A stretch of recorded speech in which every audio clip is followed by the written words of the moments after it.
In this video, Simon Sinek explains that one must familiarize itself about failure and emphasizing on using words like failing instead of failure, as it helps you more in getting back up for achieving the goals instead of rambling on what can be done.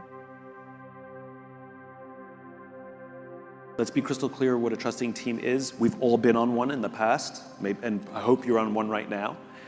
We've all been on trusting teams where we have psychological safety to say out loud, I made a mistake, or I need help, or I don't know, or I've got some stuff at home and I'm struggling and it's affecting my work product, and I need help, without any fear of humiliation, retribution, or that it'll affect your promotability. That's what being on a trusting team is, and that's what we have to build for the people who work for us. Not being on a trusting team, we've also all been there, unfortunately, where we're afraid to say, I made a mistake. We would never say, I don't know something or don't understand something. We would never ask for help because we're either going to get humiliated publicly or we're going to affect our promotability.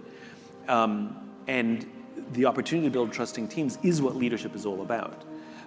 That's where the strength of culture comes from. So yeah, it's essential to building any kind of business, short-term or long-term, but definitely a long-term company for sure. And all the stuff you talk about, challenging and pushing boundaries, means if you're pushing boundaries and you're thinking big, you're going to fall a lot.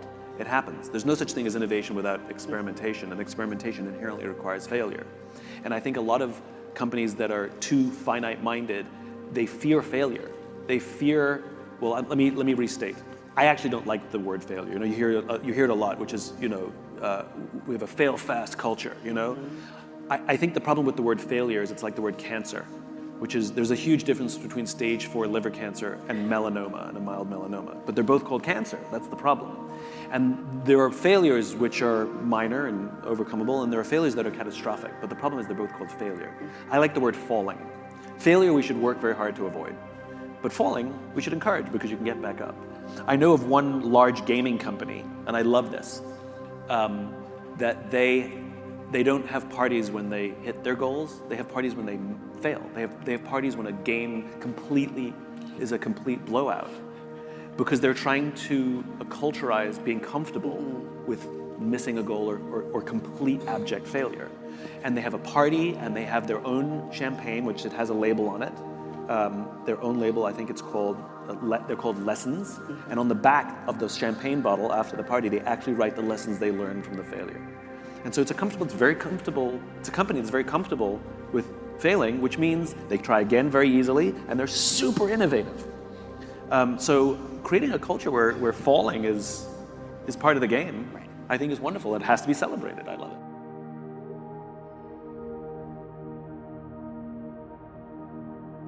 The speaker discussed the importance of trusting teams and how they are essential for building a long-term business. They emphasized the importance of challenging and pushing boundaries and how failure is necessary for innovation and experimentation. Large gaming companies celebrate failure by having parties and write lessons on the back of the champagne bottle after the failure. This culture of celebrating failure is part of the game and should be celebrated.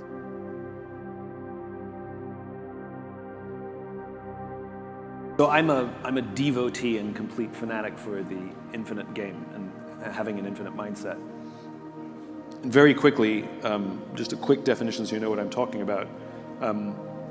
Dr. James Carson in the mid-1980s defined these two types of games, finite games and infinite games. A finite game is known players, fixed rules, and an agreed upon objective. Football, baseball. There's always a beginning, middle, and an end, and if there's a winner, necessarily there have to be losers. Then you have infinite games. Infinite games are defined as known and unknown players, which means new players can join any time, and you don't necessarily know who all the other players are. I mean, you definitely don't know every brewery in the world, The rules are changeable, which means every player can play however they want, and the objective is to perpetuate the game, to stay in the game as long as possible. Turns out, business is an infinite game. When Circuit City went bankrupt, Best Buy didn't win anything. They had to keep playing. Companies come and go, and yet the game continues with you or without you, and there's no such thing as winning. Nobody wins business. It doesn't exist. But if you listen to the language of too many leaders, it becomes abundantly clear they don't always know the game they're playing in. They talk about being number one or being the best or beating their competition. Based on what? And I love it when executives come to me and say, we are number one. And I always say, for now, And so the idea of building a company that can survive every single employee in this room after you've long gone, and that company remains true to its purpose, is a very, very powerful thing. A great example is right outside the front door, the Walt Disney Company. The purpose that Disney founded, and they've gone through trials and tribulations for sure, ins and outs. But for the most part, when they are at their natural best, they harken back to their founding purpose, and I love that. You ask me, is it essential? I mean, it depends on what kind of company you want to run. If you want a company that can continue to innovate and set the course for what business should look like, define what innovation looks like in your industry long before you're all, long after you're all gone, then build that company. But if you want to build a company that just sucks the life out of people who work there and does damage to the industry all in the name of, it does damage to the communities in which we work all in the name of short-term gains, you can build that company too. It'll come at a much steeper cost in terms of love, loyalty, et cetera, et cetera. So.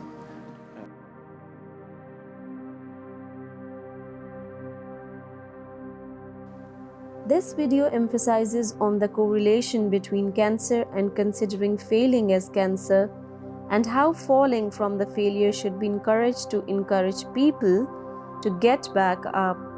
Dr. James Carson defined two types of games in the mid-1980s: finite games and infinite games. Finite games are known players' fixed rules and agreed upon objective football, baseball, while infinite games are known and unknown players who can join anytime, and the objective is to stay in the game as long as possible. Lenders often talk about being number one or being the best or beating their competition based on what they know. But the idea of building a company that can survive and remain true to its purpose is powerful. The Walt Disney Company is a great example of a company that has gone through trials and tribulations. They hearken back to their founding purpose: build a company that can continue to innovate and set the course for business, but not one that sucks the life out of people and does damage to communities in the name of short-term gains.